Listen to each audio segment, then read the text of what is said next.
This is my book I'm working on, The Art of Improvisation.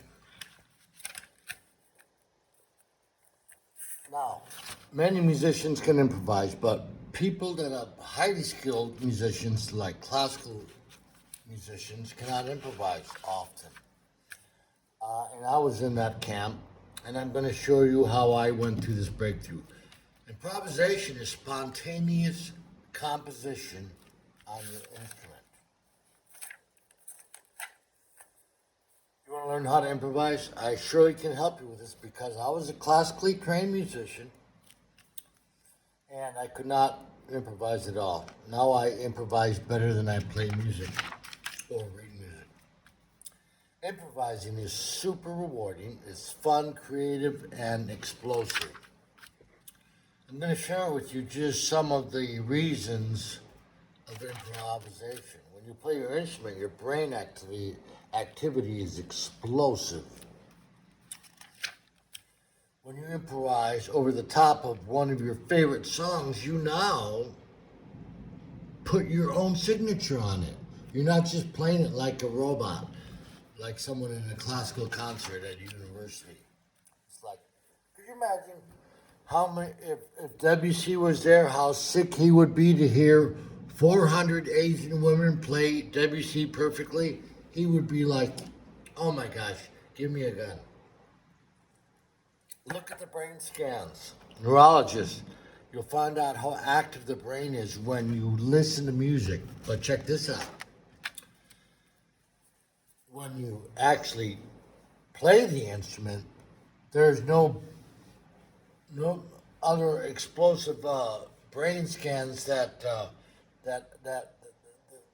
level of brain activity is just amazing. Nothing surpasses it. The great composers, Bach, Beethoven, Mozart, Chopin, they all possess fantastic improvisational skills. Probably because they were composers. I've never heard of a musician dying from Alzheimer's disease. Why? Because their brain is so active. They might die of something else. Might be poor lifestyle, this or that, but anyway, most classical musicians cannot improvise, even though they have incredible artistry. I don't want to be like that, and I didn't want to, so I went to the Grove School of Music to learn how to do both. My story, learned how to improvise, became a master improviser. I remember that I first focused on the 12 major triads, saying the notes aloud and playing them. One of the most important steps, I continued my learning of all the chord families. What do I mean by chord families? Major, minor, dominant, and diminished, in a nutshell.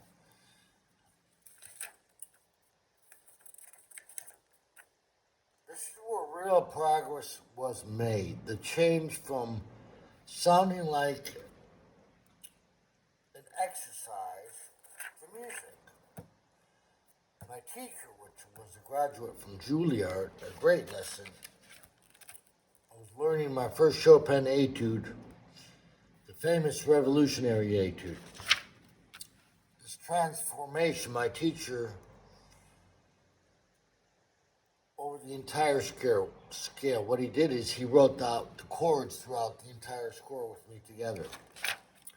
This was probably my best piano lesson ever. In fact, it was. I know it was. Here's an important point. The magic happened the second time we did this. This was when Opus 10, number 1, Chopin Etude. This is why it was so important. 3 reasons. This time I fell in love with the chords used by Chopin. They were gorgeous. The harmony chords, voicing used in this is a masterpiece. Opus 10, number 1.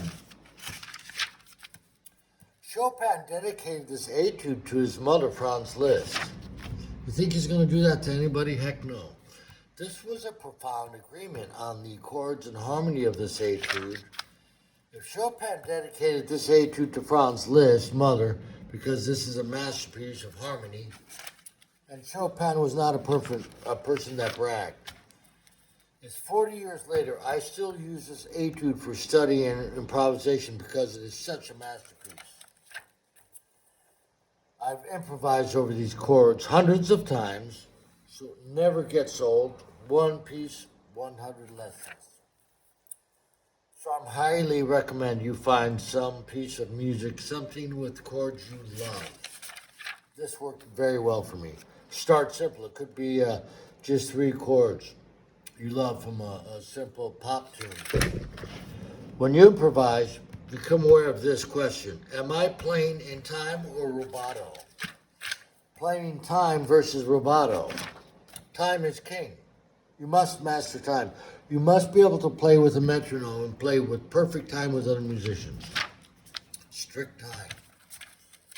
Now, rubato is when you can move the time back and forth and you're in king. And that is awesome. I love playing in rubato with awesome vocalists, female vocalists especially.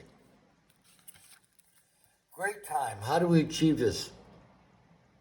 Well, start with a metronome or a drum machine. Have other trusted musicians check you out, just, by clapping. Okay, is this guy playing in time? My favorite pianist in the state of Oregon, Randy Porter, he checked out my time once and he said just like, clap for like a minute straight. And he said, stop. And I said, how'd I do? He said, you're right on the money.